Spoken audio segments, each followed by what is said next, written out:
Before we begin, go ahead and subscribe to Husbandry if you value historically grounded growing systems, long-term resilience over short-term fixes, and agricultural knowledge that worked before chemical control ever existed.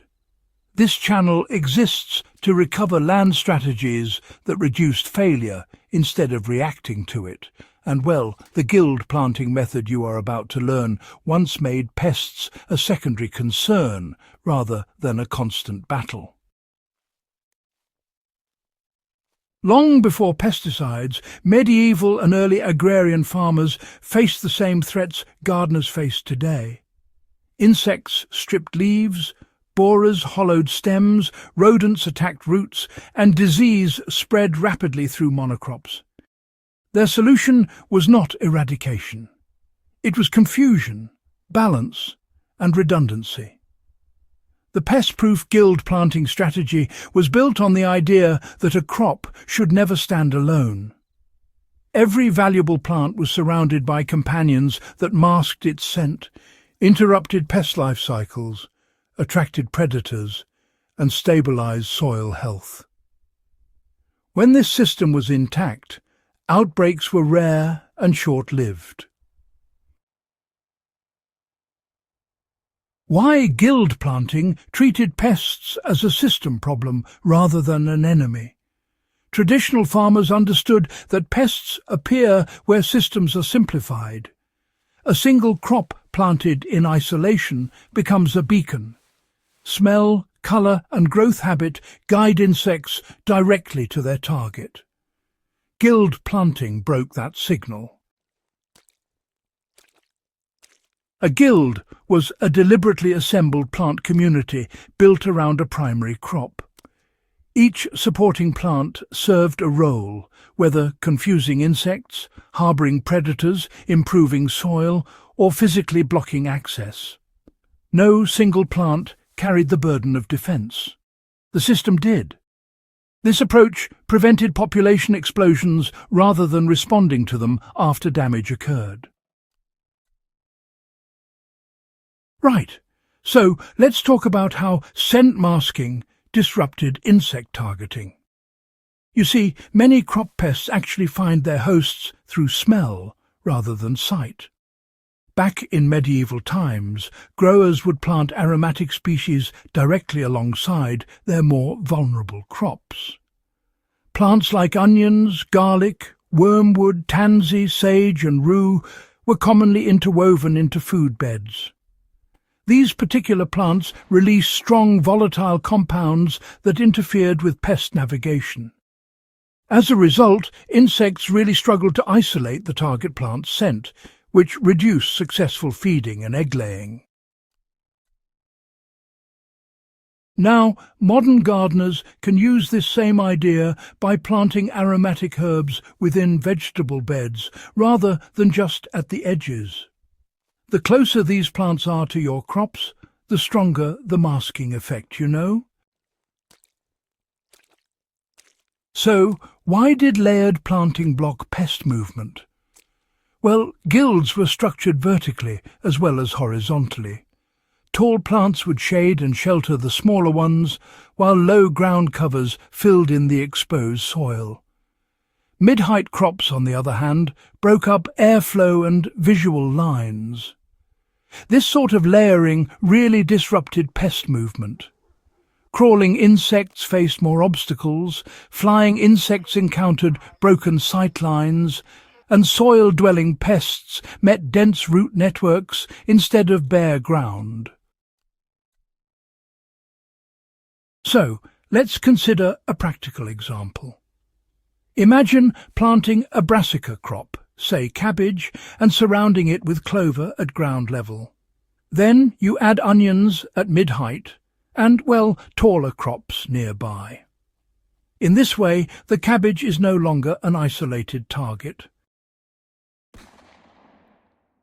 Now, let's talk about how beneficial insects were, recruited deliberately. Ancient farmers didn't just wait for predators to arrive by chance. Instead, they planted species that fed adult beneficial insects, while the larvae consumed pests.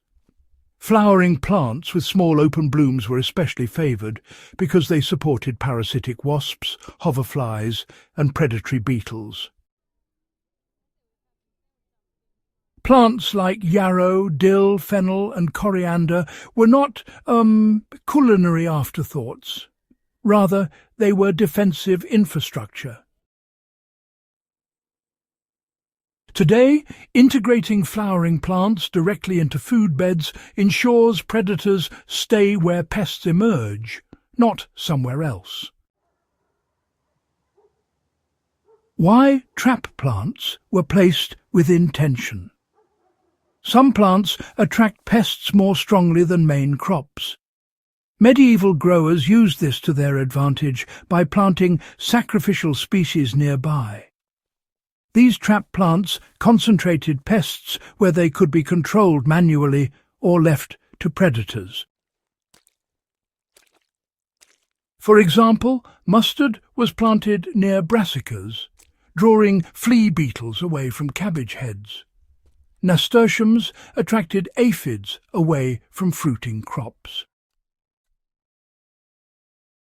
The key was, proximity without integration. Trap plants were close enough to intercept pests, but far enough not to spread damage. How soil health was really inseparable from pest resistance. Guild planting always included soil-supporting plants. Nitrogen fixers, deep-rooted miners, and dense ground covers all strengthened crop health. Healthy plants, you see, resist pests better than stressed ones.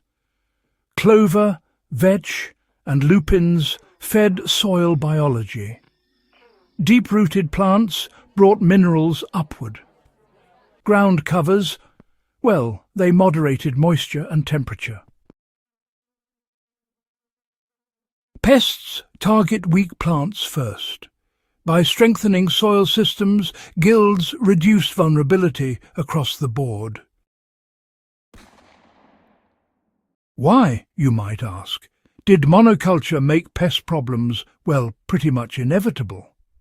As agriculture industrialized, you see, fields were simplified to suit machinery. Diversity just sort of disappeared. Crops became synchronized in size, scent, and, unfortunately, vulnerability. And pests, they responded by specializing and multiplying. Guild planting, became impractical at scale, but its effectiveness, it never really disappeared.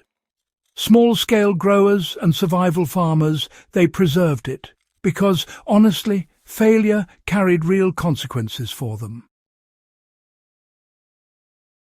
Modern gardeners often blame climate or pests themselves without, recognizing the structural cause. So, here's how to build a pest-resistant guild step by step. First, begin with the primary crop you want to protect. Next, identify its common pests. Then, choose aromatic plants that interfere with those pests' sensory cues. After that, add flowering species that attract predators of those pests. Be sure to include a ground cover that protects the soil and blocks access. And finally, place a trap plant nearby, if applicable. Plant everything together from the beginning. Do not add companions after pests appear. Guilds work by prevention, not reaction. Observe and adjust, that's key. Ancient farmers refined guilds over seasons, not days. Why did this system reduce labour instead of increasing it? Once established, guilds required less intervention. Weeding declined because ground cover filled gaps. Pest outbreaks were smaller and slower. Soil fertility improved naturally, you see. What appeared complex at planting became simple in maintenance. This was essential when labour was limited and survival depended on reliability. So, what does this forgotten strategy teach modern growers? Pest control is not about force, it is about design. Guild planting proves that complexity creates stability. When plants support one another, pests lose their advantage. This strategy does not eliminate insects. It prevents imbalance. If you value historically proven growing systems and practical husbandry knowledge that still works under real conditions, subscribe to Husbandry, share this guide with serious growers, and help bring these forgotten pest-resistant strategies back into use where they belong.